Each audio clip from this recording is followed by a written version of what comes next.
기본기 수업입니다. 부처님 출가해서 깨달음의 과정까지 그리고 최초로 법을 설하는 과정까지의 불교의 몸통이 되는 과정을 공부하는 중에 고행이라는 한 가지 주제를 참고적으로 공부하는 과정에 있습니다. 자, 그래서 고행과 관련한 용례 경전 중에 디가니까야 25번 우둔바리까 경을 지금 공부하고 있습니다. 자, 우둔바리까 경에서는 부처님과 니그로다 유행승과의 대화 과정이 있죠. 그래서 고행과 관련한 그들의 교리에 대한 더 높은 이야기 부처님이 알려주고 있습니다. 그래서 이제 우리가 주목한 것이 혐오라는 말과 염오라는 말의 차이 분명히 알자라고 하고 있고요. 지금 경전은 고행을 통한 혐오라는 거, 그 부분을 이제 부처님이 설명을 해주죠. 그리고는 이제 니그로다 유행승은 그것이 완성이다 라고 답을 했을 때 부처님 그거 완성으로 보아서는 안 된다. 고행의 입장에서 그걸 완성이라 할지 몰라도 삶은 그것으로 완성되는 게 아니다. 왜냐하면 그 고행의 완성 상태라고 인정을 해도 거기에는 오염이 있기 때문이다. 삶은 오염의 문제가 완전히 해소되어야 비로소 완성되는 것이다. 라고 고행의 혐오라는 주제를 오염이라는 주제로 전환해서 부처님 다시 법을 설하죠. 지난주에는 고행을 통한 혐오가 이렇게 있다라고 해도 거기에는 어떤 오염이 있는가라는 부분을 경에 의해서 상세히 알아보았습니다. 그게 이제 3페이지에 있는 고행자의 오염 해가지고 고행에 의해서 만족해하고 완성되었다고 생각하는 거기로부터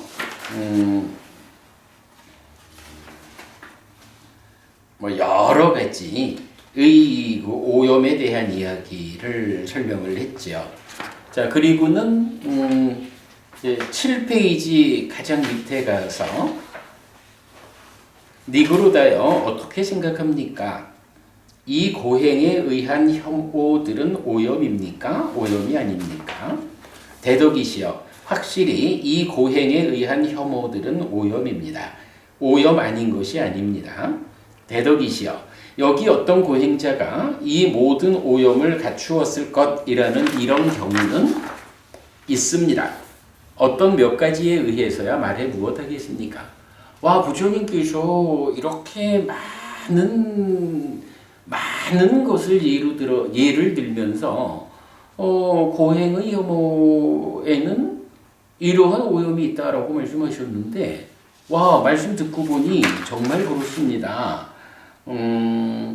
그 많은 오염을 다 갖춘 심하게 오염된 고행자도 있을 건데 아예 몇 가지쯤의 오염을 갖추고 있는 고행자야 말할 것도 없죠. 말씀하신 그 부분들이 다 오염입니다 라고 인정을 한 거죠. 자, 오늘 공부는 이제 그러한 오염으로부터 청정해지는 과정, 오염으로부터의 청정 과정을 부처님 설명해 주죠. 이제 8페이지 맨 위입니다. 3. 오염원의 거부에 의한 청정 1. 조각을 얻음 1. 니그로다여 여기 고행자는 고행을 받아 지닙니다. 그는 그 고행에 의해서 만족해하지 않고 완성되었다고 생각하지 않습니다.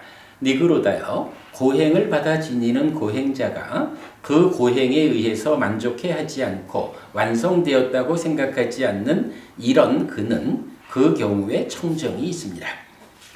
자, 고행을 하면서 와, 이제 나의 고행은 만족스럽다, 완성되었다. 요렇게 생각하는 것이 오염이다 라고 첫 번째로 지적이 되었잖아요. 그러니까 고행자가 그러한 상황에서 이것은 내가 만족할 상황이 아니라 이것은 완성된 것이 아니다. 그러니까 완성된 것이다 라고 생각하지 않는다 라고 하면 바로 그 오염의 문제를 거부하는 것이니까 그것은 청정이다. 이렇게 말하는 거죠. 그리고는 이것이 지난주 우리가 지금 바로 본 그 여러 가지 모두에 대해서 동일하게 바로 그러한 오염을 거부하는 것. 자, 그래서 이제 뛰어넘어서 마지막 16번. 다시 니그로다요. 고행자는 저주하지 않고 횡포하지 않는 자입니다. 이때 저주하고 횡포하는 것이 오염이었죠. 그러니까 저주하지 않고 횡포하지 않는 거. 이건 오염. 이것이 청정이다. 이렇게 되는 거죠. 질투하지 않고 인색하지 않는 자. 광기 없고 환상에 빠지지 않는 자. 고집스럽지 않고 오만하지 않는 자. 악한 바람을 가지지 않아서 악한 바람의 지배를 받지 않는 자. 삿된 견해를 가지지 않아서 극단의 삿된 견해를 부족하지 않는 자. 자신의 견해에 집착하지 않아 견해의 테두리를 붙잡지 않아 놓아버리기 쉬운 자입니다. 니그로다요. 고행자가 자신의 견해에 집착하지 않아 견해의 테두리를 붙잡지 않아 놓아버리기 쉬운 자인 이런 그는 그 경우에 청정이 있습니다.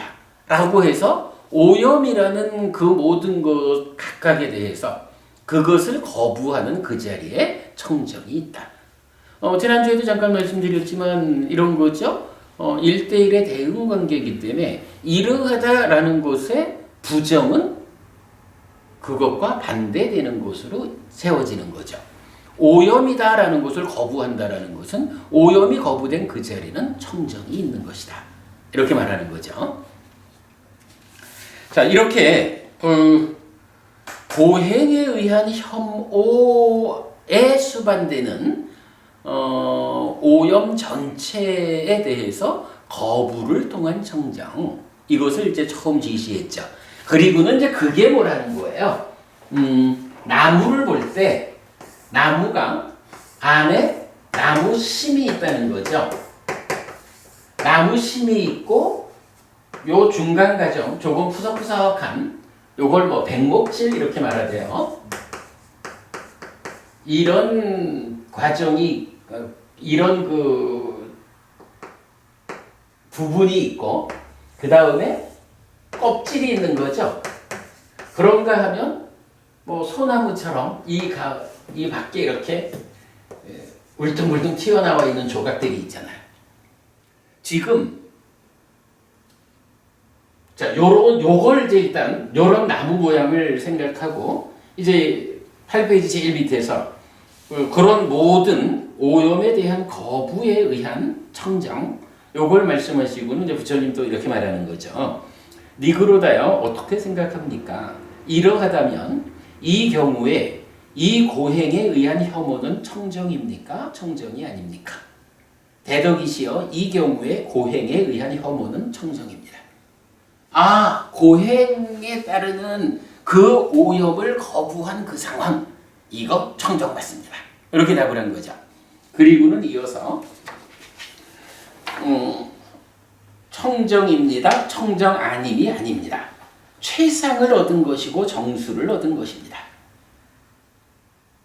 그러니까 이제 이렇게 오염, 그러니까 혐오의 고행에 의한 혐오에 수반되는 오염을 거부한 이러한 청정에 대해서 니그로다는 그거 청정입니다. 그것이야말로 최상이고 고행하고자 하는 고행자들로 보면 그것이 고행의 정수를 얻은 것입니다. 이렇게 답을 한 거죠. 그랬더니 이제 부처님이 니그로다요, 참으로 이 정도의 고행에 의한 혐오는 최상을 얻은 것이 아니고 정수를 얻은 것이 아닙니다. 에이, 그거 완성 아니야? 그런 얘기죠. 겨우 조각을 얻은 것입니다. 자, 여기서 지금 이 얘기를 하는 거예요. 나무라는 거를 보면 이렇게 나무 심이 있고, 뭐 정수라고 말하는 거겠죠. 백목질, 중간에 좀 푸석푸석한 부분이 있고, 껍질이 있고, 껍질 밖에 이렇게 조각들 나와 있는데, 지금 이런 오염의 거부에 의한 청정, 그거 청정은 맞다 이거예요. 그것도 청정이긴 한데, 겨우 이러한 껍질 밖에 돋아나 있는 조각을 얻은 정도. 이건 뭐예요? 고행에 의한 혐오라는 것이 지금 여기서는 불교 수행을 얘기하는 거 아니죠? 고행자들한테 당신들이 이런 고행을 해가지고 고행을 통해서 남들과의 관계에 혐오함으로써 관계에서 생기는 문제를 겪지 않게 되는 이런 고행과 그에 따르는 혐오라는 것을 통해서 어디까지 성과를 낼 수 있느냐. 요걸 지금 고행자들한테 부처님이 오히려 설명해주고 있는 거죠. 그런 상태에서 바로 이렇게 오염을 거부하는 정도로서 생겨나는 청정, 요걸 설명해줬더니만은 니그로다는 지금 3,000명의 고행자들을 이끄는 지도자잖아요. 그런데도 이 니그로다 고행하는 유행승의 지도자, 이 사람은 그 정도 얘기를 듣고도 처음 들어보는 얘기인 거예요. 이건 우리 스승한테도 못 들어본 거야. 이런 거잖아요. 그래가지고 그것이야말로 최상입니다. 정수입니다. 맞습니다. 이렇게 말을 한 거죠. 그랬더니 부처님이 그거 아닙니다. 겨우 이래 나무 껍질 밖에 있는 조각 정도에 해당하는 겁니다. 시작에 불과합니다. 이렇게 말해준 거죠. 자, 그 다음에 이제 이어집니다. 4. 네 가지 제어를 통한 단속과 사무량심. 2. 껍질을 얻음. 이랬어요. 자, 일단 이제 부처님이 에이 그거 겨우 조각 얻은 거요? 이렇게 이제 말을 하니까 이제 니그로다 이렇게 말하죠. 대덕이시여, 그러면 어느 정도의 고행에 의한 혐오가 최상을 얻은 것이고 정수를 얻은 것입니까? 대덕이시여, 저에게 고행에 의한 혐오의 최상을 얻게 해주시고 정수를 얻게 해주시면 감사하겠습니다. 라고 말을 하죠.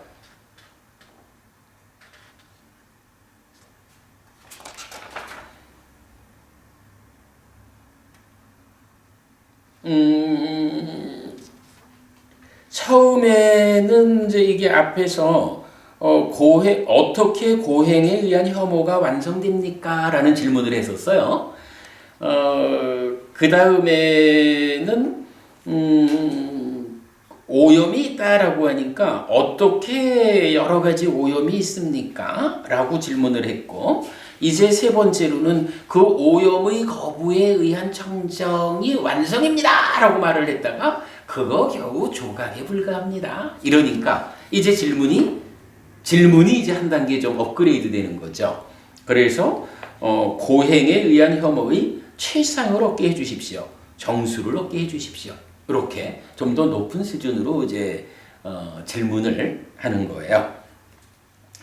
니그로다여, 여기 고행자는 네 가지 제어를 통한 단속으로 단속합니다. 그러면 니그로다여, 어떻게 고행자는 네 가지 제어를 통한 단속으로 단속합니까? 니그로다여, 여기 고행자는 생명을 해치지 않고 생명을 해치게 하지 않고 생명을 해침에 동의하지 않습니다. 주지 않은 것을 가지지 않고 주지 않은 것을 가지게 하지 않고 주지 않은 것을 가짐에 동의하지 않습니다. 거짓을 말하지 않고 거짓을 말하게 하지 않고 거짓을 말함에 동의하지 않습니다. 얻어진 것을 갈망하지 않고 얻어진 것을 갈망하게 하지 않고 얻어진 것을 갈망함에 동의하지 않습니다. 니그로다여, 이렇게 고행자는 네 가지 제어를 통한 단속으로 단속합니다. 이게 어떤 의미일까요? 아마도 지금 대화 상대방이 제가의 불교 신자라고 하면 부처님이 어떤 법을 설했을까요? 네 가지 제어 이렇게 설했을까요? 그보다는 5개를 설했겠죠. 그죠? 근데 제 생각엔 그래요. 지금 부처님하고 대화하는 상대방이 부처님 제자들 가운데 제가자인 이러한 사람들이 아니고, 그러니까 5개를 적용받는 사람들이 아닌 거죠. 그러니까 이 사람들한테 겨우 그 오염의 거부를 통해서 청정이라는, 그래서 고행에 의한 혐오에서 그 완성을 찾아가는 과정에 겨우 조각에 도달했다. 그런 상태에서 이제 그럼 그 다음 단계는 무엇냐라고 하니까 거부를 넘어서서 이제는 이러이러한 기준으로 살아가야 합니다. 라고 삶의 기준을 주는 거죠. 그런데 불교 신자가 아니다 보니까 이 사람들한테는 조금은 다른 방법으로, 그리고 또 이 사람들도 불교 신자는 아니라 해도 어쨌든 고행이라는 방법이지만 수행자들이잖아요. 그러니까 네 가지 제어라고 하는 다른 방법으로 기준을 제시하는 거겠죠. 그랬을 때 네 가지가 뭐예요? 첫째로 다른 생명을 해치지 않는다. 그러니까 생명을 해치지 않는다, 주지 않는 것 같지 않는다, 그리고 거짓을 말하지 않는다. 요 세 가지는 5개 안에 들어있는 거죠. 그럼 5개 가운데 뭐가 빠졌어요? 음행하기. 예, 불사음 또는 출가자임은 불음행, 그리고 불음주. 요게 빠진 거죠. 아마도 이 사람들이 어떤 사람들이길지 우리가 잘 모르죠. 근데 앞에 이제 그 고행과 관련한 이야기 할 때 보면 이 사람들이 독신으로 출가 생활을 하는 사람들이라고 표현되지는 않았죠. 왜냐하면은 그 사람들, 요새 뒤에 나와요. 이제 그러다 보니까 음행에 대한 이야기는 포함을 하지 않은 것 같아요. 그리고 술에 대한 이야기도 빠졌어요. 그래서 생명을 해치지 않는다, 주지 않는 것을 가지지 않는다, 거짓을 말하지 않는다, 얻어진 것을 갈망하지 않는다. 이렇게 네 가지의 제어로서 단속하라. 이렇게 말하죠. 근데 그 네 가지 각각에 대해서 어떻게 말하나요? 첫째로는 자신도 생명을 해치지 않는다는 거죠. 생명을 해치게 하지 않고라는 건 뭐예요? 다른 사람들을 시켜가지고 생명을 해쳐라. 이렇게 말하지 않는다는 거죠. 그리고 생명을 해치면 제가 생명을 해칠까요? 라고 할 때 동의하지 않는다 이거죠. 우리가 이제 5계나 또는 이제 10선업 요 내용을 볼 때 경전은 가끔 그거를 그냥 단순히 생명을 해치지 말자 이렇게 말하지 않고 지금 여기서 나타나듯이 나도 생명을 해치지 않는다. 5계에 다 적용돼요. 또는 10선업에 다 적용돼서 나도 해치지 않고 남에게도 해치도록 시키지 않고 해칠까요? 라고 동의를 구해오면 동의해 주지 않고 요렇게 세 가지면 사실은 거의 완전하게 지키는 거죠. 그런데 한 개의 경전에서 보면 하나가 더 나와. 남을 해친 것을 칭찬하지 않아. 이렇죠. 일단 나는 해치지 않는 거예요. 남 보고 해치라고 부추기지 않는 거예요. 해칠까요? 라고 물어오면 안 돼, 해치지 마! 라고 동의해 주지 않는 거예요. 요거는 어찌 보면 해친다는 행위가 발생하기 전에 제어하는 개념이죠. 근데 또 하나는 한 개의 경전에서 그게 나와요. 생명을 해친 것을 칭찬하지 않는 거야.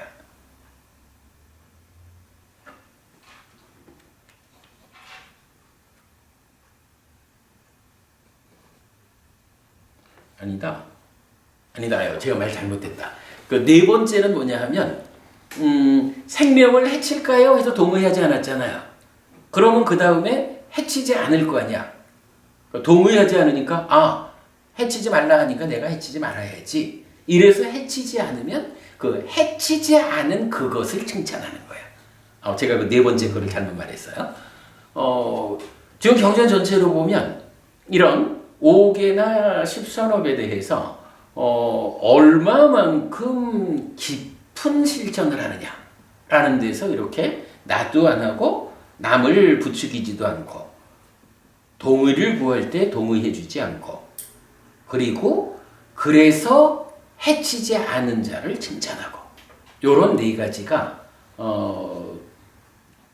가장 포괄적인 경우로 나타나거든요. 그럼 이제 요거는 우리가 어떤 경우로 볼 수 있어요? 예를 들어서 5개와 보시라는 것을 어느 만큼 굳건히 하느냐에 따라서 인간으로는 태어나지만 좀 나쁜 조건으로 태어나거나 인간으로서도 좋은 조건에 태어나거나 아니면 사왕천에 태어나거나 아니면 쭉쭉 올라가가지고 타화자재천에 태어나거나 뭐 요런 것을 말할 때 얼마만한 강도로 5개를 지키고 보시를 실천하느냐 요런 개념이잖아요. 그럴 때에 이제 주목해야 되는 게 뭐 나는 무조건 해치지 않는 자요.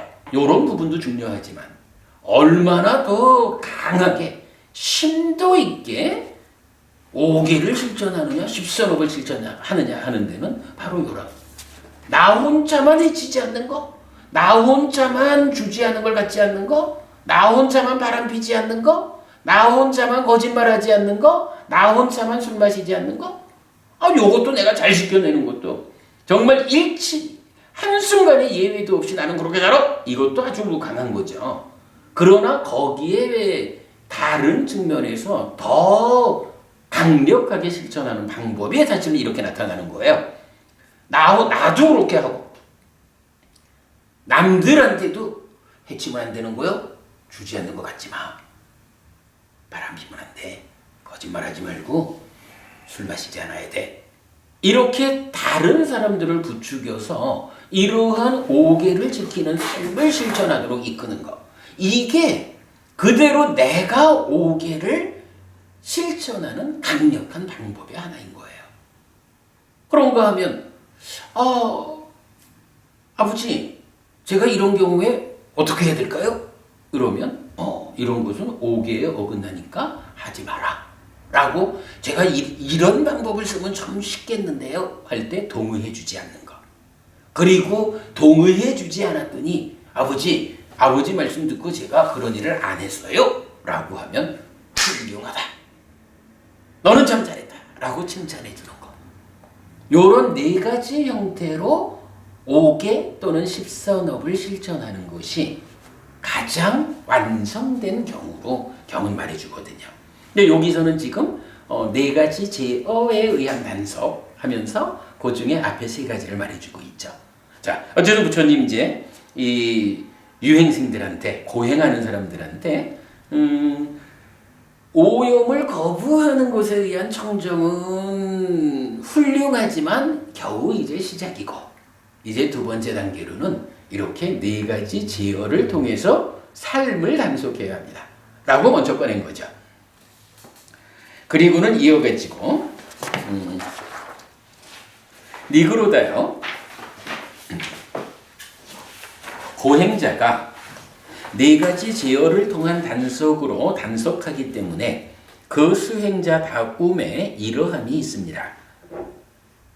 이렇게 네 가지 제어를 통해서 단속하는 그 사람이 수행자다운 사람이요. 이런 얘기죠. 그 사람이 수행자예요. 그 수행자다움에 이러함이 있습니다. 그는 향상을 가져오지 낮은 곳으로 되돌아가지 않습니다. 어쨌든 이러한 삶을 향상으로 이끕니다. 그는 숲, 나무 및 산, 동굴, 골짜기, 묘지, 깊은 숲속, 노지, 집더미 등 외딴 처소에서 지냅니다. 그는 오후에 탁발에서 돌아와서 앉아 있습니다. 다리를 교차하고 몸을 곧게 하여 가다듬고 콧구멍 주위를 지향하고 삿띠를 준비한 채. 그는 세상에 대한 간탐을 버린 뒤에 간탐을 여인 마음으로 머물고 간탐으로부터 마음을 청정하게 합니다. 진애의 오점을 버린 뒤에 모든 생명의 이익을 위하고 연민하는 진애 않는 마음으로 머물고 진애의 오점으로부터 마음을 청정하게 합니다. 해태혼침을 버린 뒤에 광명상을 가진 자로서 해태혼침 없이 머물고 사띠삼바자나 하면서 해태혼침으로부터 마음을 청정하게 합니다. 들뜸 후회를 버린 뒤에 안으로 고요히 가라앉은 마음으로 들뜨지 않고 머물고 들뜸 후회로부터 마음을 청정하게 합니다. 의심을 버린 뒤에 유익한 법들에 대해 의심하지 않는 자로서 의심을 건너서 머물고 의심으로부터 마음을 청정하게 합니다. 요거 뭐죠? 이거 우리 사문과경에서 바로 나오는 거죠. 5가지 장애를 제거하는 거. 요게 사문과경에서는 어느 위치에 나와요? 바로 5가지 장애가 내 안에서 버려졌다라고 관찰하면서 환희, 희열, 경안한 자의 심은 삼매에 들어집니다. 라고 해서 초선으로 연결되잖아요. 요 내용만 보면은 이게 완전히 불교 수행이잖아. 그죠? 그런 모습을 지금 보여주고 있는데, 어쨌든 지금 부처님은 원래는 이제 불교 신자들은 어떻게 하는 거예요? 제가 신자들은 5계를 지키는 일상의 삶, 그러니까 5계를 실천한다라는 것으로서 일상의 삶이 제어되잖아요. 삶이 제어되는 사람이 앉아서 호흡을 보면서 장애를 제거하고 삼매로 가자 이렇게 수행하는 거죠. 우리가 자주 말하는 거지만 어젯밤에 진하게 마시고는 아침에는 내가 수행할까요? 이런 식으로 수행해가지고는 성과를 못 낸다는 거죠. 아침에 내가 수행을 해야겠다라고 하면 어젯밤엔 어때요? 내일 아침에 수행하는 사람, 수행을 하려면 아침에 수행하는 수행자의 나의 삶은 오늘 저녁에 술을 마시지 않아야 한다. 뭐 이렇게 5계를 지키는 삶이 실천되어야 수행이 가능한 거잖아요. 출가자 같으면 비구 227개가 지켜지는 삶을 통해서, 그래서 경주는 계를 어떻게 정의해요? 삼매로 이끄는 계, 이렇게 계를 정의하잖아요. 지금 여기는 이제 외도의 유행승들이지만 고행하는 사람들이지만 고행자들한테 당신들이 그렇게 고행만 해가지고 완성되는 거 아니다. 그러한 고행에 의한 혐오가 완성돼도 거기에 오염이 있다. 그 오염을 거부하는 거, 이제 나무의 조각을 얻은 정도로 혐오를 넘어서서 삶의 완성으로 향하고 있는 거다. 그럼 그 다음은 어떻게 할 거냐?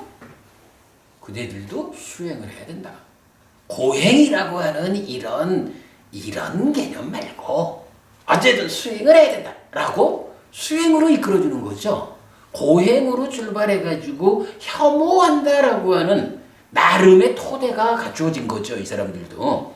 그럴 때 혐오한다라는 이 토대 위에서 수행으로 이끌리는 거죠. 그럴 때에 그 수행을 하기 위해서는 4가지 제어로서 단속해야 한다. 불교 신자 같으면은 불교적인 계를 통해서 단속하는 위해서 수행을 시작하지만 그대들은 뭐 불교 신자가 아니니까 4가지 제어를 지시하고 그렇게 제어를 통해서 단속되는 삶이 수행할 수 있는 토대가 된다. 해가지고 지금 앉아서 호흡을 붙잡고 5가지 장애를 제거하라. 이렇게 좀 수행으로 이끄는 과정이에요. 이 부분이 좀 애매해요. 그러나 분명한 거 하나는 그 수행자, 그러니까 고행하는 사람들한테 당신들 스승으로부터도 전해지지 않은 고행을 통해서 그대들이 어디까지 삶을 향상할 수 있을까? 이걸 이끌어주기 위해서는 그대들이 아직 모르는 길을 내가 안내해 줄게 라고 하면서 고행이라는 토대 위에서 어떻게 갈까? 라고 부처님이 지금 과정을 이끌어주는 수행의 방향을 알려주고 있는 거예요. 자, 그렇게 해서 지금 이제 장애를 버리는 데까지 온 거죠. 자, 그 다음으로 가보죠. 그는 지혜를 무력화하는 마음의 오염원인 이 5가지 장애를 버린 뒤에 자가 함께한 심으로, 그러니까 자애가 함께한 마음으로 요거죠. 한 방향을 채우면서 머뭅니다. 그렇게 2방향을, 그렇게 3방향을, 그렇게 4방향을, 이렇게 위로 아래로 중간 방위로 모든 곳에서 모두에게 펼쳐서 모든 세상을 방대하고 거대하고 제한 없고 원망 없고 진애 없는 자가 함께한 심으로 채우면서 머뭅니다. 이게 뭐예요? 자무량심이라는 거죠. 자비시사 사무량심 중에 자무량심이 늘 이런 정형으로 나오죠. 정형된 문장으로 나와요. 그래서 일단은 자비시사 사무량심을 닦는다라고 하는 여기에서도 지금은 앞에 전제가 뭐예요? 박 후보님, 우리 보통 그렇게 하지 않나? 정 후보님도 보통 수행처에서 사무량심, 뭐 자해 수행을 하자라고 하면 자해 수행 바로 그냥 내가 행복하기를 내가 먼저 행복하고 그대가 이런 이제 자해 수행을 하잖아요. 근데 자해 수행 앞에 5가지 장애를 제거하는 이런 과정을 먼저 제시하나요? 잘 없죠. 잘 없죠. 거의 그 비슷한 거예요. 삼매 없이 깨달음으로 가자. 이런 개념하고 바로 이런 준비 과정 없이 사무량심을 잡자. 비슷한 개념일 것 같아요. 그러나 어쨌든 지금 이제 부처님은 분명히 이 고행자들한테 사무량심을 닦아야 한다라고 길을 안내하면서 사무량심 닦으려면 어떻게 해야 된다고? 4가지 제어를 통해서 일상의 삶이 제어돼야 한다. 그런 가운데에 방해받지 않는 자리를 잡아가지고 호흡을 붙잡아라. 5가지 장애를 버려라. 이렇게 지금 말하고 그 위에서 비로소 자무량심을 닦아라. 이렇게 말하는 거죠. 요런 그 구조를 이 경전에서는 우리가 눈여겨봐야 돼요. 자, 그 다음에 이어가지고 비가 함께한 심으로, 희가 함께한 심으로, 사가 함께한 심으로 한 방향을 채우면서 머뭅니다. 그렇게 2방향을, 그렇게 3방향을, 그렇게 4방향을, 이렇게 위로 아래로 중간 방위로 모든 곳에서 모두에게 펼쳐서 모든 세상을 방대하고 거대하고 제한 없고 원망 없고 진해 없는 사가 함께한 심으로 채우면서 머뭅니다. 어쨌든 앉아서 호흡을 붙잡고 장애를 제거하고 그 위에서 자비희사 사무량심을 닦아야 합니다. 이렇게 소개한 거죠. 니그로다요, 어떻게 생각합니까? 이러하다면 이 경우에 이 고행에 의한 혐오는 청정입니까? 청정이 아닙니까? 이제 니그로다는 앞에 오염을 거부하는 청정, 요거 가지고도 우와 완성입니다, 정수입니다 이렇게 그냥 판복을 했던 사람이잖아요. 근데 그거 겨우요 조각에 불과해 요렇게 말씀하시고는 4가지 제어에 의한 단속 그리고 사무량심을 닦아라. 그 중간에 5가지 장애가 버려져야 한다. 부처님 이렇게 딱 말씀하시고는 어떻습니까? 이 정도면 이 고행에 의한 혐오는 청정일까? 아닐까? 라고 질문하신 거죠. 대덕이시여, 이 경우에 고행에 의한 혐오는 청정입니다. 청정 아님이 아닙니다. 최상을 얻은 것이고 정수를 얻은 것입니다. 여기까지만 듣고도 니고로다 입장에서는 세상에 처음 듣는 가르침이지 뭐. 그러니까 와 청정입니다. 최상입니다. 정수입니다. 이렇게 지금 답을 한 거죠. 그랬는데 부처님은 여기에서도 아직 갈 길이 멉니다. 라고 니그로다요. 참으로 이 정도의 고행에 의한 혐오는 최상을 얻은 것이 아니고 정수를 얻은 것이 아닙니다. 겨우 껍질을 얻은 것입니다. 이렇게 말을 해요. 이제 겨우 여기 왔다는 거예요. 이게 이렇게 최상인 줄 알았는데 겨우 이제 나무 껍질에 닿은 거예요. 이렇게 표현을 하고 있어요. 아직도 갈 길이 좀 멀다는 얘기겠죠. 그러니까 고행을 통해서 어디까지 갈 수 있을까를 부처님은 고행이라는 토대 위에서 가보자. 그거 이제 나무로 표현하면 껍질내까지 닿았다. 그렇게 표현을 했어요. 5번 숙명통 3. 중심을 둘러싼 부분을 얻음. 대덕이시여 그러면 어느 정도의 고행에 의한 혐오가 최상을 얻은 것이고 정수를 얻은 것입니까? 대덕이시여 저에게 고행에 의한 혐오의 최상을 얻게 해주시고 정수를 얻게 해주시면 감사하겠습니다. 더 말씀해 주셔요. 니그로다요. 여기 고행자는 4가지 제어를 통한 단속으로 단속합니다. 그러면 니그로다요. 어떻게 고행자가 4가지 제어를 통한 단속으로 단속합니까? 니그로다요. 이렇게 해서 이제 4가지 단속 이제 생략. 니그로다요. 고행자가 4가지 제어를 통한 단속으로 단속하기 때문에 그 수행자다움에 이러함이 있습니다. 그는 향상을 가져오지 낮은 곳으로 뒤돌아가지 않습니다. 그는 숲, 나무 및 산, 동굴, 골짜기, 묘지, 깊은 숲속, 노지, 집더미 등 외딴 처소에서 지냅니다. 생략. 그는 지혜를 무력화하는 마음의 오염원인 이 5가지 장애를 버린 뒤에 자가 함께한 심으로, 비가 함께한 심으로, 희가 함께한 심으로 방대하고 거대하고 제한 없고 원망 없고 진해 없는 사가 함께한 심으로 채우면서 머뭅니다. 요거 뭐예요? 앞에서 껍질까지 오는 과정을 다시 반복해주고 있죠. 요건 한 가지 봐야 될 필요가 있어요. 우리가 그냥 쉽게 생각하면 그 다음에는 이렇게 말할 수도 있을 것 같은데 부처님은 한 단계를 더 나아간다라고 할 때 이게 앞에까지의 과정이 무시되고 새로운 과정이 있질 않은 거예요. 그러니까 다음 단계를 말할 때는 부처님은 대부분 이렇게 그 다음 단계는 시작부터 이러한 앞의 과정을 다 거치고 그 단계까지를 토대로 해서 그 다음에 이런 과정을 가는 겁니다. 라고 설명을 하는 거거든요. 여기서도 같은 개념으로 앞에서 설명한 껍질까지 오는 과정 사무량심을 담는 데까지를 다 설명하고 나서 이제 그 다음 단계로 올라가는 거예요. 그는 여러 이전의 존재 상태, 전생을 기억합니다. 즉, 한 생, 두 생, 세 생, 네 생, 다섯 생, 10생, 20생, 30생, 40생, 50생, 100생, 1000생, 10만 생, 세계가 팽창하는 여러 겁, 세계가 수축하는 여러 겁, 세계가 팽창하고 수축하는 여러 겁을 기억합니다.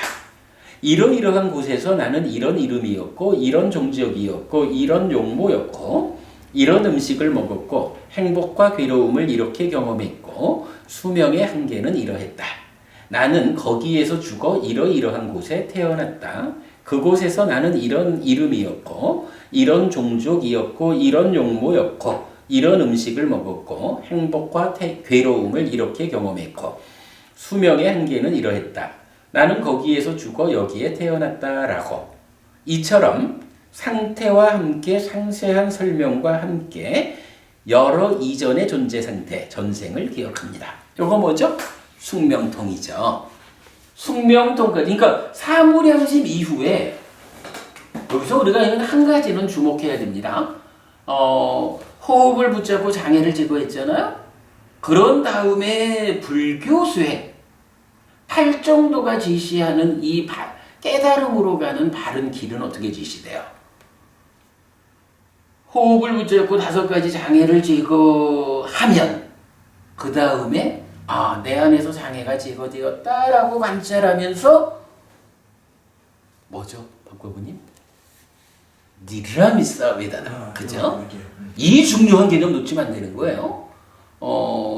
개발된 느낌이라고 불리는 환희, 희열, 경안, 그리고 경안한 자의 마음은, 그러니까 심, 쬐다는 경안한 자의 마음은 행복하다. 행복한 자의 심은 삼매에 들어진다. 이래가지고 초선을 가는 거예요. 그리고 그 과정은 초선, 제2선, 제3선, 제4선이라는 바른 삼매 위에서 깨달음으로 가는 벗어남의 과정을 어떻게? 법이 드러나고 내적인 마음에 삼았다. 법의 윗바사나. 그러면 여실직연하고 그 위에서 염호, 이탐, 소멸해가지고 깨달음으로 가는 거예요. 불교 수행은 이런 외길로 지도가 그려지고 있다고. 근데 지금 여기 고행자들은 지금 어때요? 불교 신자하고 기본적으로 토대가 다른 거야. 이 사람들은 부처님이 알려주는 바른 견해로부터 시작해가지고 일상의 삶이 제어된 가운데에 사념초 수행을 통해가지고 삼매라는 토대를 만들어서 이렇게 올라가는 이 과정을 가는 사람들이 아니잖아요. 이 사람들은 어떤 방법으로 수행을 해요? 고행을 하는 거잖아. 지치게 하는 수행을 하는 거잖아. 그지? 우리가 그 세 가지 실천이 있었죠. 그치. 그래. 거친 실천, 지치게. 서유적인 삶, 지치게 하는 실천, 고행이잖아. 그리고 또 하나의 실천이 뭐예요? 중도. 이 중도야말로 팔정도 바로 그 길의 실천이라고 불리는 깨달음으로 이끌리는 유일한 길이잖아. 근데 지금 이 사람들은 그 세 가지 실천 중에 지치게 하는 실천이라는 고행자들이거든. 그러니까 토대가 다른 거야. 출발이. 그러니까 이 사람들한테 팔정도라고 하는 외길 수행을 중도를 설명하지 않는 거야, 부처님이. 그러한 고행이라는 토대 위에서는 그래도 이런 방법을 통하면 여기까지는 갈 수 있어 라고 방향을 지시하는 거죠. 그래서 이제 그 과정이 5가지 장애를 제거한 이후에 개발된 느낌으로 삼매로 이어지질 못하고 사무량심을 닦아라 이렇게 가는 거죠. 그리고 사무량심을 닦는 그 다음 단계로 숙명통이라고 전생을 기억하는 여기까지로 연결이 된 거예요. 이런 전체적인 맥이 보이죠. 자, 그리고는 이제 다시 질문하죠. 니그로다요, 어떻게 생각합니까?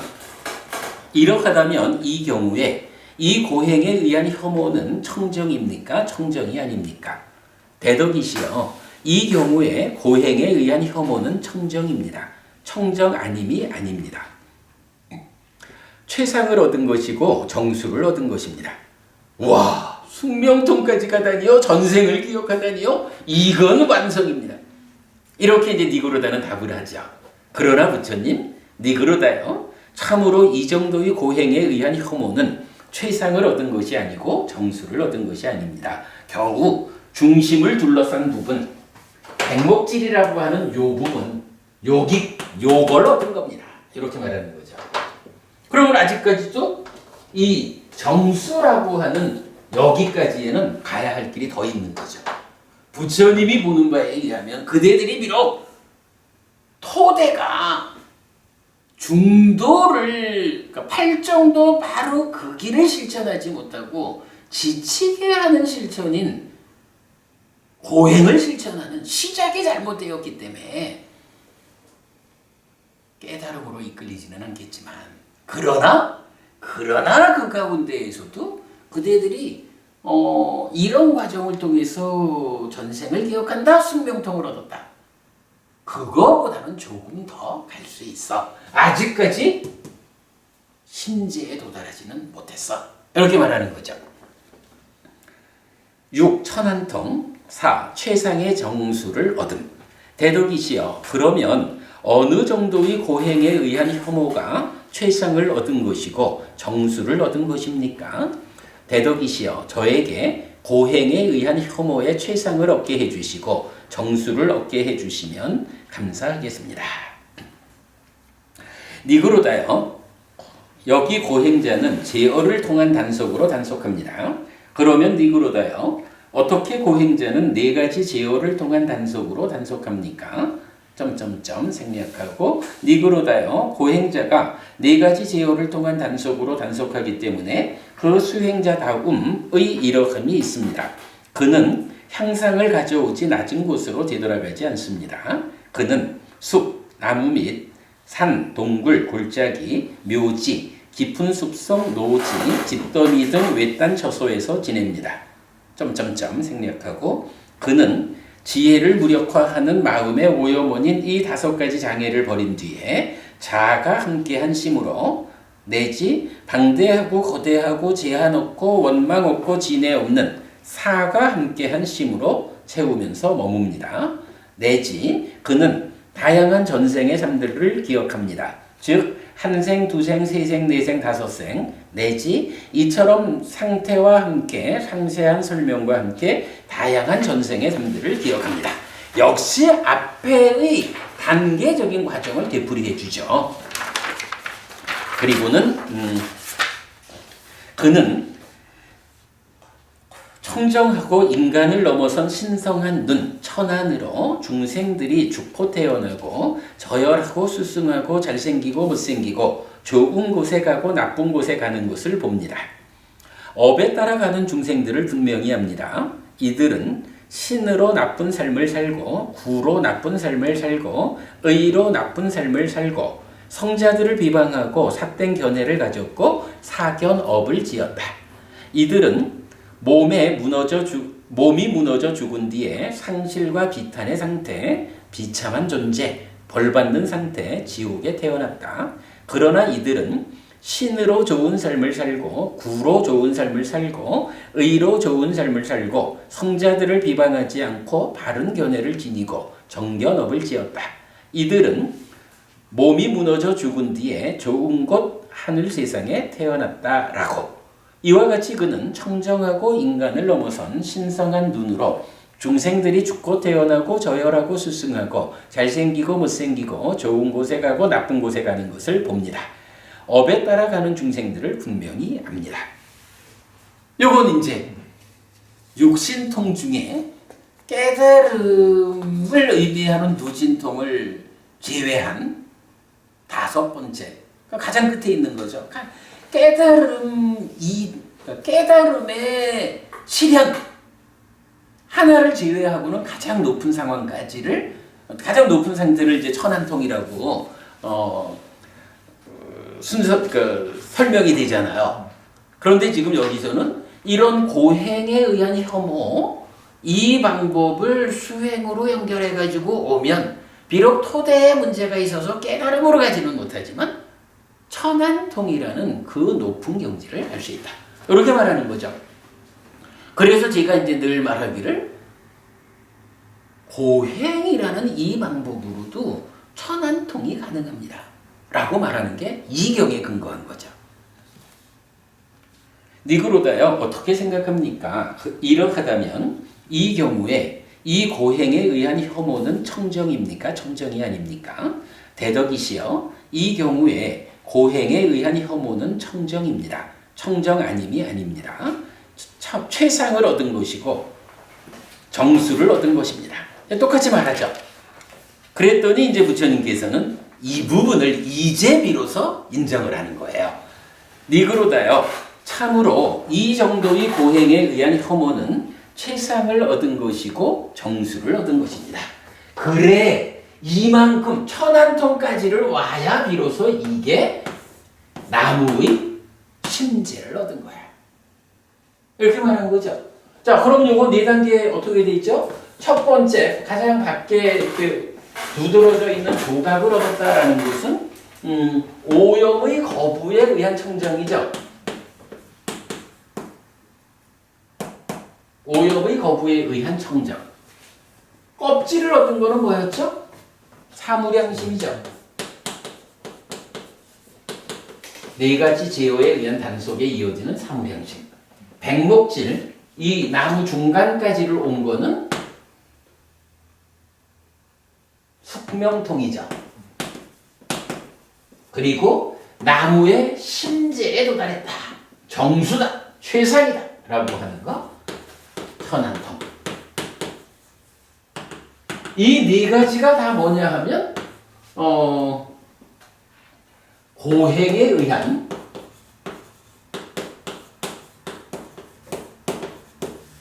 혐오. 고행자들이 추구하는 수행.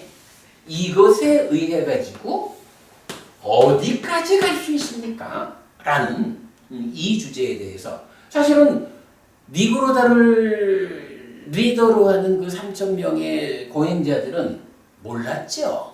이런 개념을 모르는 거야.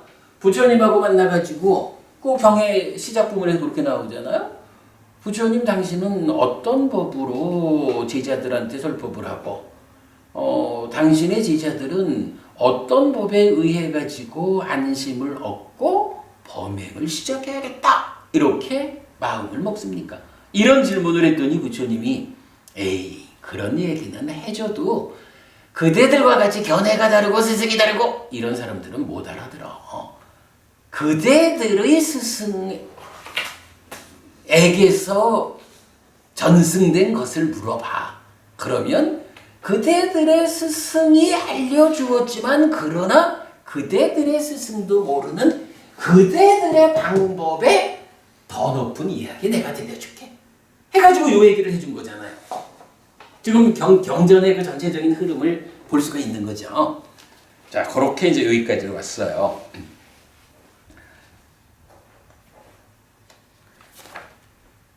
이렇게 해서 이제 정수를 얻었다라는 여기까지 오고 이제 부처님 뭐 이제 그 사람들한테 필요한 걸 이제 다 말을 해줬잖아요. 이제 주제가 전환되죠. 니그로다요. 참으로 이 정도의 고행에 의한 혐오는 최상을 얻은 것이고 정수를 얻은 것입니다. 자, 이게 완성입니다. 니그로다요. 참으로 이렇게 그대는 나에게 말했습니다. 대덕이시여. 그것에 의해 세존이 제자들을 지도하는 그것에 의해 세존으로부터 지도받고 위안을 얻은 제자들이 의지를 가지고 범행의 시작을 약속하는 세존의 그 법은 무엇입니까? 라고 니그로다요. 이렇게 그것에 의해 내가 제자들을 지도하는 그것에 의해 나로부터 지도받고 위안을 얻은 제자들이 의지를 가지고 범행의 시작을 약속하는 더 높고 더 스승한 그 경우가 있습니다. 요거 뭐예요? 자, 그대들의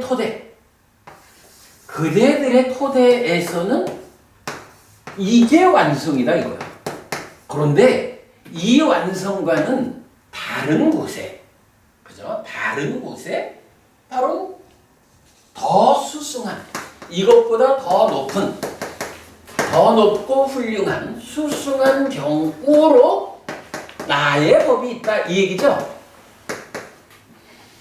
그죠? 나의 법은 지금 설명한 당신들이 깜짝 놀란 이런 그대들 법에 그대들도 모르던 그 완성, 그것보다 더 훌륭한 경우가 이제 나에게 있습니다. 이렇게 말하는 거죠. 이렇게 말하자 그 유행승들은 소란과 큰 소리의 시끄러움이 일었다. 여기에 우리는 우리의 스승에게서 전승된 것이 없는가? 우리는 이것을 능가하는 더 높은 것을 분명히 알지 못한다라고. 또 3,000명이나 모여있던 이 사람들이 부처님이 이렇게 자기네 스승들에 의해서 전승된 이야기에 더 높은 끝을 말해주니까 이렇게 아니 우리에게는 스승으로부터 전승된 다른 것이 없는가? 이야, 우리한테는 분명히 저 사문고따마 부처님이 알려주는 이것을 능가하는 더 높은 거 우리는 분명히 모른다. 없다. 이렇게 이제 인정을 하는 거죠. 그러면서 사람들이 혼란스러워진 거죠. 자, 다음 이제 주제가 바뀝니다. 누구를 가르치고 누구에게 법을 설하는가? 이렇게 고행에 의한 혐오의 완성, 즉 최상과 정수의 얻음이 설해지자 산다나 장자는 세존을 비방한 니그로다의 말을 지적합니다. 여기서 산다나 장자는 누구죠? 경 처음 시작할 때 라자가에 살던 산다나 장자가 부처님 제자죠. 부처님을 뵈러 가다가 아이고 시간이 너무 이른데 해가지고 니그로다를 만난 거죠. 그랬더니 뭐 쓸데없는 유치한 이야기들을 하고 있던 그 사람들한테 산다나 장자가 부처님은 이렇게 침묵하는 분, 뭐 고요한 분 이랬더니만 야, 그 사문고다가 한 방에 보내버릴게 뭐 이런 대화가 시작할 때 있었던 거잖아요. 그러니까 이제 산다나 장자가 부처님의 이렇게 설법이 소리지고 나니까 의기양양 우리 스승님인데 하면서 세존을 비방한 니그로다의 말을 지적합니다. 니그로다가 대답을 못하고 앉아있자 세존은 옛적부터 세존 아라한 정등각은 유치한 말을 하지 않고 숲속 외딴 저서를 수용하는데 지금의 나와 같다라고 말합니다. 그리고 니그로다에게 이렇게 말합니다. 니그로다여, 그렇게 지혜롭고 연장자인 그대에게 이르함이 없었는가? 여기서 이제 그 원어에 보면 나 에따다 호시라는 말이 나오는데 그러하였다라는 의미거든요. 근데 요게 이제 보면 윗닦아가 떠오르는 요런 개념으로 쓰인다라는 걸 말한 적이 얼마 전에 한번 이야기를 했었죠. 그러니까 이제 부처님이 니그로다요, 그렇게 지혜롭고 연장자인 그대에게 이러함이 없었는가? 그러니까 어떤 얘기를 하면서 그대한테 이런 윗닦아가 생겨나지 않았는가? 떠오르지 않았느냐? 이렇게 질문하시는 거죠. 깨달은 분인 그분 세존은 깨달음을 위해 법을 설한다. 제어된 분인 그분 세존은 제어를 위해 법을 설한다. 고요한 분인 그분 세존은 그침을 위해 법을 설한다. 건넌 분인 그분 세존은 건nom을 위해 법을 설한다. 다시 태어남 없이 죽는 분인 그분 세존은 다시 태어나지 않음을 위해 법을 설한다. 라고. 일단 이제 니그로다한테 당신은 지금 내 이야기를 들으면서 참으로 깨달은 분, 부처인 그분 세존, 이분은 법을 설하는데 어떤 법? 달리 해야 되네.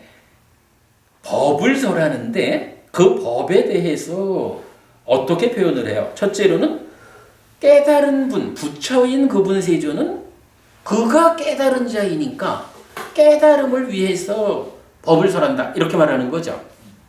두 번째는 그분이 누구냐 하면 제어된 분이야. 그러니까 부처님은 제어된 분이야. 그러니까 제어된 분인 그분 세존은 자기가 제어된 사람이니까 제어를 위해서 법을 설한다. 이렇게 말하는 거죠. 세 번째로 고요한 분인 그분 세존은 그침을 위해서 법을 설한다. 네 번째는 이미 건너간 분이야. 어디를 건넜다는 거죠? 윤회하는 중생의 삶을 건넜다는 거죠.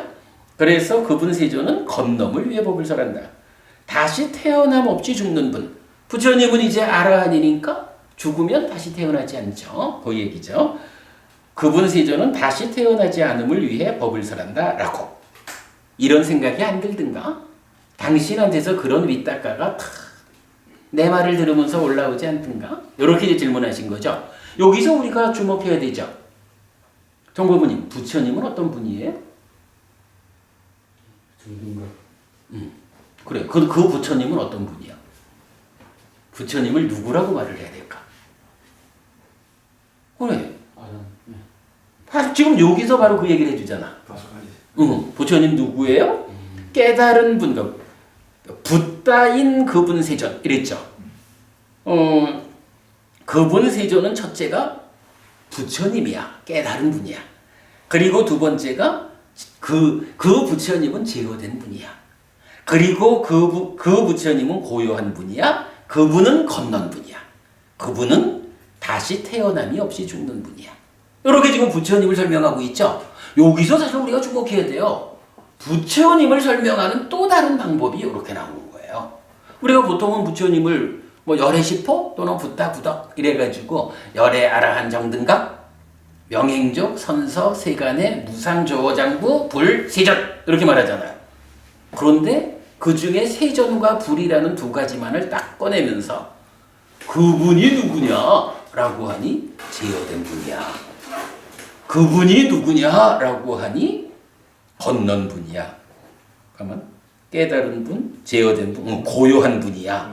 건넌 분이야. 다시 태어남 없이 죽는 분이야. 이렇게 부처님을 설명해주고 있잖아요. 요 개념 보는 게 아주 중요하다고 봐요. 부처님에 대한 이해. 박고분님, 그러면 불법성 삼보 중에 법은 뭐죠?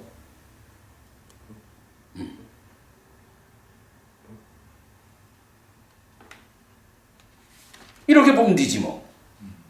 깨달음을 위해서 설해진 법이잖아. 그죠? 깨달음을 위해서 설해진 법이고 제어를 위해서 설해진 법이야. 그침, 사마타죠. 그침을 위해서 설해진 법이야. 건nom을 위해서 설해진 법이야. 다시 태어나지 않음을 위해서 설해진 법이야.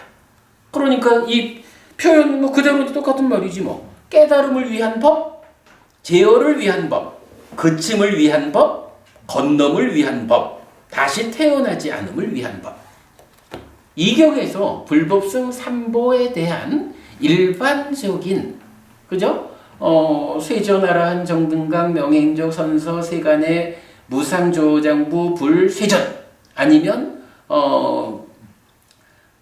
스스로 그러니까 부처님에 의해서 잘 설해진 법은 스스로 보이는 것이고 시간을 넘어선 것이고 와서 보라는 것이고 향상으로 이끄는, 향상 열반으로 이끄는 것이고 지자들이 제각각 알아야 하는 법이고 이렇게 다 정의가 되어 있잖아요. 그런데 때로 보면 뭐 이 경우뿐만 아니라 몇 개의 경전에서는 이렇게 다른 표현을 통해 가지고 법을 정의하고 부처님을 정의해 준다고요. 근데 요 경우 그런 측면에서 아주 좀 특별함을 갖는 경이죠. 부처님과 법에 대해서 이런 측면으로 다시 우리가 배워야 되죠. 니그로다는 참회합니다. 그러니까 니그로다는 제가 미처 그런 부분을 떠올리지 못했습니다 라고 참회하죠. 세존은 니그로다의 참회를 받아들인 뒤 다시 이렇게 말합니다. 니그로다요, 나는 이렇게 말합니다. 정직하고 속이지 않고 올곧음을 갖춘 지혜로운 사람은 오라. 나는 가르치고 나는 법을 설한다. 7년을 가르친 대로 실천하는 자는 좋은 가문의 아들들이 집으로부터 집 없는 곳으로 바르게 출가한 위 없는 목적인 범행의 끝을 지금 여기에서 스스로 실답게 안 뒤에 실현하고 성취하여 머물 것이다. 참 여기서 보면 우리가 또 다른 측면 하나를 발견할 수가 있어요. 부처님이 자, 내가 법을 설한다. 누구나 모여라. 이렇게 지금 말을 하지 않죠. 박보분님 어떠셔요? 그죠? 부처님이 누구나 다 와서 나의 법을 배워라. 이렇게 개방적으로 말하지 않는 모습을 보는 거죠. 부처님 뭐라고 하냐면 누가 나의 제자가 될 자격이 있느냐. 이거 그러니까 이제 앞에서 불법에 대한 다른 정의가 나왔다면 이제 여기서 제자들에 대해서 부처님이 한 측면을 말하잖아요. 누가 나의 제자가 될 자격이 있느냐. 첫째로 정직해야 한다. 속이지 않아야 하고 올곧음을 갖춰라. 그래가지고 지혜로운 사람들이 와야 한다. 이런 지혜로움을 가지고 내 곁에 올 때 바로 내가 설하는 법을, 내가 가르치고 법을 설하는 이 법을 배울 수가 있다. 그래야 출가한 자가 그 목적을 스스로 실답게 한 뒤에 실현하고 성취하여 먹을 것이다. 그런 사람들이 아라한을 실현할 것이다. 이렇게 말하는 거죠. 이 부분도 우리 주목해야 됩니다. 정말로 부처님 제자가 되어가지고 올바르게 삶의 영상을 완성을 향해서 가고자 한다면 나는 부처님의 제자가 될 자격을 갖춰야겠다. 그 자격이 뭐냐? 정직해라, 속이지 않아야 한다, 올곧음을 갖춘 지혜로운 사람이 되어야 한다. 이 개념도 중요하죠. 우리가 잘 기억해야 합니다. 자, 그리고 어쨌든 7년을 가르친 대로 실천하면 된다. 이렇게 말하는 거죠. 그러니까 아무나 가가지고 내가 좀 해보지 뭐 이래가지고 7년 있어도 되는 게 아니고 부처님 가르침을 배워서 실천할 수 있는 자격을 갖춘 자, 이런 사람들이 7년을 노력하면 된다. 이렇게 말하는 거죠. 그런데 더 놀라운 일은 이제 다시 이어지죠. 니그로다요, 7년은 놓아두자. 6년을 가르친 대로 실천하는 자는 좋은 가문의 아들들이 집으로부터 집 없는 곳으로 바르게 출가한 위없는 목적인 범행의 끝을 지금 여기에서 스스로 실답게 안 뒤에 실현하고 성취하여 머물 것이다. 7년도 필요 없다. 6년이면 된다. 반복적으로 5년을, 4년을, 3년을, 2년을, 1년을 1년이면 된다. 이렇게 7년에서 줄어들어 온 거예요. 그대들이 정말로 절박한 심정을 가지고 바르게 배워서 실천하면 1년이면 된다. 그런데 이어가지고 니그로다요. 1년은 놓아두자. 7달을 가르친 대로 실천하는 자는 좋은 가문의 아들들이 집으로부터 집 없는 곳으로 바르게 출가한 위없는 목적인 범행의 끝을 지금 여기에서 스스로 실답게 한 뒤에 실현하고 성취하여 머물 것이다. 니그로다요. 7달은 놓아두자. 6달을, 5달을, 4달을, 3달을, 2달을, 1달을, 반달을 보름이면 된다네. 박호부님 보름이면 된대. 니그로다요. 반달은 놓아두자.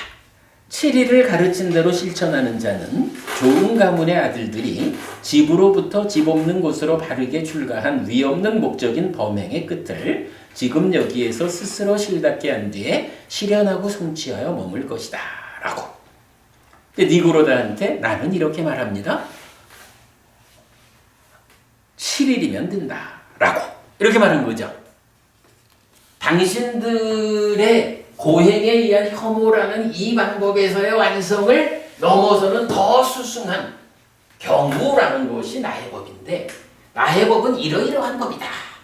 그런데 이것이 그대들이 이런 자격을 갖추어 가지고 와서 배워 실천하고자 하면 어느 만큼의 절박감을 가지고 실천하느냐에 따라서 7년이면 된다 해서 줄어들어 가지고 7일이면 된다.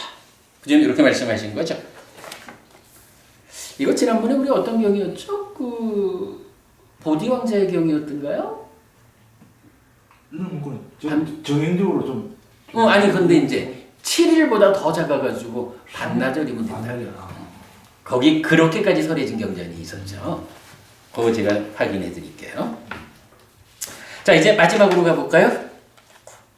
세존이 이렇게 말하는 이유. 그러니까 지금 부처님이 이런 이야기를 하고 더 수승한 경우가 있어 나의 법이요. 지금 이렇게 이제 말을 하고 있잖아요. 그러니까 왜 부처님이 이런 말을 하는 것일까? 이렇게 법을 설하는 것일까? 자, 그 부분을 이제 이렇게 말해요. 세존은 유행승들이 이러한 의구심들을 해소하고 법을 설하는 이유를 확인해 줍니다. 그러니까 이제 3,000명이나 모여있는 사람들이 아니 근데 저분의 말씀이 이렇게 훌륭하긴 한데 저분이 왜 이런 말을 하는 걸까? 이 혹시 우리를 자기 제자로 만들려고 이렇게 말하는 거 아닐까? 뭐 이런 식으로 이제 의심을 갖는 의구심을 일으키잖아. 거기에 대해서 부처님이 말을 해요. 우리를 제자로 만들고 싶은 사문고다마는 이렇게 말한다. 더 수승한 경우가 나의 법이요. 이렇게. 가리키는 바로부터 우리의 떨어짐을 바라는 사문고다마는 이렇게 말한다. 똑같은 얘기죠. 고행에 의한 혐오가 이러하다라고 가리켜 놓고는 거기에서 떨어져 나와서 나의 법으로 오기를 이런 것 때문에 사문고다마는 이렇게 말하는 게 아닐까 하는 얘기죠. 생활로부터의 우리의 떨어짐을 바라는 사문고다마는 이렇게 말한다. 불선이고 불선으로 조건 지어진 것인 스승으로부터 전승된 우리의 법들에 대해 확고하기를 바라는 사문고다마는 이렇게 말한다. 불선이고 불선으로 조건 지어진 것인 스승으로부터 전승된 우리의 법들로부터 떨어지기를 바라는 사문고다마는 이렇게 말한다. 이게 이제 이 다섯 가지가 3,000명의 유행층들이 지금 저희가 저렇게 훌륭한 말씀을 하시는 이유가 우리를 요렇게 하려고 의도를 가지고 하는 게 아닐까? 이렇게 의구심을 가졌다는 거죠. 그랬더니 니그로다요. 이와 같이 나는 제자를 만들고 싶어서 이렇게 말하지 않습니다. 가리키는 바로부터의 떨어짐을 바라고 이렇게 말하지도 않습니다. 생활로부터의 떨어짐을 바라고 이렇게 말하지도 않습니다. 불선이고 불선으로 조건 지어진 것인 스승으로부터 전승된 그대들의 법들에 대해 확고하기를 바라고 이렇게 말하지도 않습니다. 불선이고 불선으로 조건 지어진 것인 스승으로부터 전승된 그대들의 법들로부터 떨어지기를 바라고 이렇게 말하지도 않습니다. 이게 배터리가 다 돼가네. 빨리 끝내라고 난리네. 니그로다요. 오염원이고 다시 존재로 이끌고 두렵고 괴로운 보를 가져오고 미래의 태어남과 늙음과 죽음을 초래하는 불선법들이 있습니다. 그것들의 버림을 위해서 나는 법을 설합니다. 설해진 그대로 실천하는 그대들에게 오염원인 법들은 버려질 것이고 청정한 그 법들은 증대할 것입니다. 지혜의 완성과 완전한 개발을 지금 여기에서 스스로 실답게 안 뒤에 실현하고 성취하여 머물 것입니다. 자, 이러니까 이제 여기서 부처님이 법을 설하는 이유가 명확해지죠. 어쨌든 오염원이야 다시 존재로 이끌고 두렵고 괴로운 보를 가져오고 미래의 태어남과 늙음과 죽음을 초래하는 불선법들이 있대. 그걸 버리기 위해서 나는 법을 설한다. 부처님 말하는데 여기서 이거 오염원이고 내지 늙음과 죽음을 초래하는 불선법들로 경전이 몇 개의 용례를 보여주는데 대표적인 것이 번뇌 그리고 가래 이렇게 나와요. 그러니까 이 이야기는 부처님이 왜 법을 설하느냐. 나의 법은 번뇌, 가래 이렇게 오염원이어서 다시 존재로 이끄는 중생으로 이끄는 이러한 것들을 버리기 위한 법입니다. 라고 부처님 결론 지어주는 거죠. 그렇게 잘 따라 해야 됩니다. 라고 말해요. 자, 맺은 말. 세존은 이렇게 말하지만 유행승들은 마라에 사로잡혀 앉아만 있을 뿐 세존에게서 범행을 닦고자 희망하지 않습니다. 세존은 독수리봉산으로 돌아가고 산다나 장자는 라자가하로 돌아갑니다. 18페이지짜리 그 우둔바리카 경을 마쳤어요. 자, 여기에서 우리가 한 가지 볼 수 있는 게 있어요. 요거 껍질이라는 자리에 사무량심이 나왔잖아요. 요 사무량심 우리 어떤 측면에서 좀 이해해 볼 수 있을까요? 부처님이 더 수승한 경우로 나의 법을 설하죠. 이 법은 대표적으로 뭐가 될까요? 수행이라는 측면에서는 8정도죠. 8정도하고 물론 사무량심은 여기서 천안통까지 가는 중간으로 제시가 되었지만 8정도와 사무량심이 비교되는 경우가 있죠. 어디에 있나요? 부처님 당신의 전생 이야기를 할 때 내가 전생에는 사무량심으로 많은 중생들을 어디로? 높은 하늘로 범천의 세상으로 이끌었다. 그러나 지금은 부처가 된 지금은 어떻다고요? 열반으로 직접 이끄는 8정도를 설한다. 이 차이가 있죠.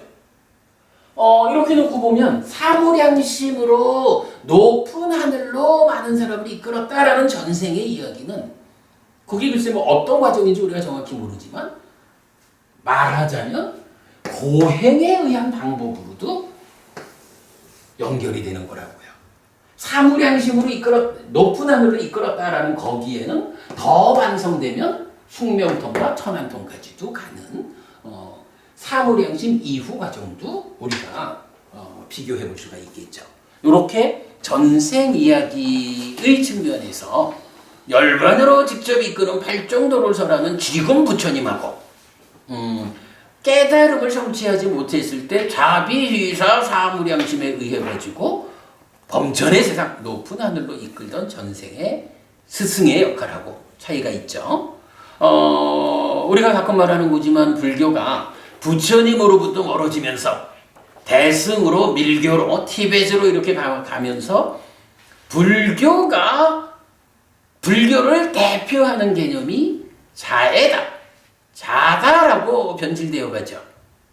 이거 뭐죠? 부처님 생각하고 다른 거예요? 부처님이 자애를 중심에 두고 중생들을 이끌었던 것은 아직 깨달음이 완성되기 이전에, 그러니까 깨달음을 실현하기 이전 전생에 행했던 일이거든요. 이제 불교가 부처님 돌아가시고 세월이 멀어지면서 불교의 중심 자리를 자애에 두자, 자비시사 사무량심에 두자라는 것은 깨달은 부처님을 떠나서 깨닫지 못했던 부처님 전생의 그 역할로 불교를 퇴보시키자라는 얘기가 될 수 있다고요. 이런 부분 우리가 좀 보아야 하죠. 오늘 교재를 한 번 더 드렸는데 요거는 뭐냐 하면 그냥 쭉 읽어보셔요. 깨달음의 토대와 단계적인 깨달음이랬는데 아까 제가 그 중간에 강조해드린 게 뭐냐 하면 5가지 장애 이후에 8정도에서는 개발된 느낌에 이어가지고 초선, 제2선, 제3선, 제4선 이렇게 바른 삼매로 연결되잖아. 근데 지금 여기서는 사무량심으로 연결됐잖아요. 그럴 때에 사무량심하고 사선하고가 어떻게 비교되는가 하는 것을 이제 자료로 놨는데 제가 지금 이게 캠코더가 오늘 우리 낮 시간 수업이 길어가지고 배터리가 다 돼가지고 빨리 꺼야 될 것 같아요. 이 부분은 제가 설명을 생략할게요. 옛날 한 3년 전에 만들어 놓은 자료라서 손볼 부분은 조금 있을 거예요. 그러나 여러분 참고하셔가지고 보시고 초선과 자무량심, 제2선과 비, 제3선과 희, 제4선과 사무량심이 대응하는 거. 또 제4선과 여기서 중요한 개념이 자심에 딸, 그러니까 자비희사 사무량심 다음에 자심에 딸, 비희사 심에 딸, 자비희사 심에 딸이 나오거든요. 그럴 때에 제4선과 자심에 딸과 대응, 공무변처와 비심에 딸, 식무변처와 희심에 딸, 무소유처와 사심에 딸이 대응하는. 그러니까 초선부터 사선까지가 자비시사, 제4선부터 무소유처까지가 자심에 딸 내지 사심에 딸까지 이런 대응 관계를 보여주고 있다라는 부분이 제가 여기서 가장 강조해 드리는 내용입니다. 불안해서도 못하겠습니다. 자, 오늘 공부 여기까지 하시죠. 그래도 이 중요한 주제를 기록을 남겨놔야 되니까 캠코더 꺼지기 전에 마무리합시다. 수고하셨습니다. 예, 수고하셨습니다.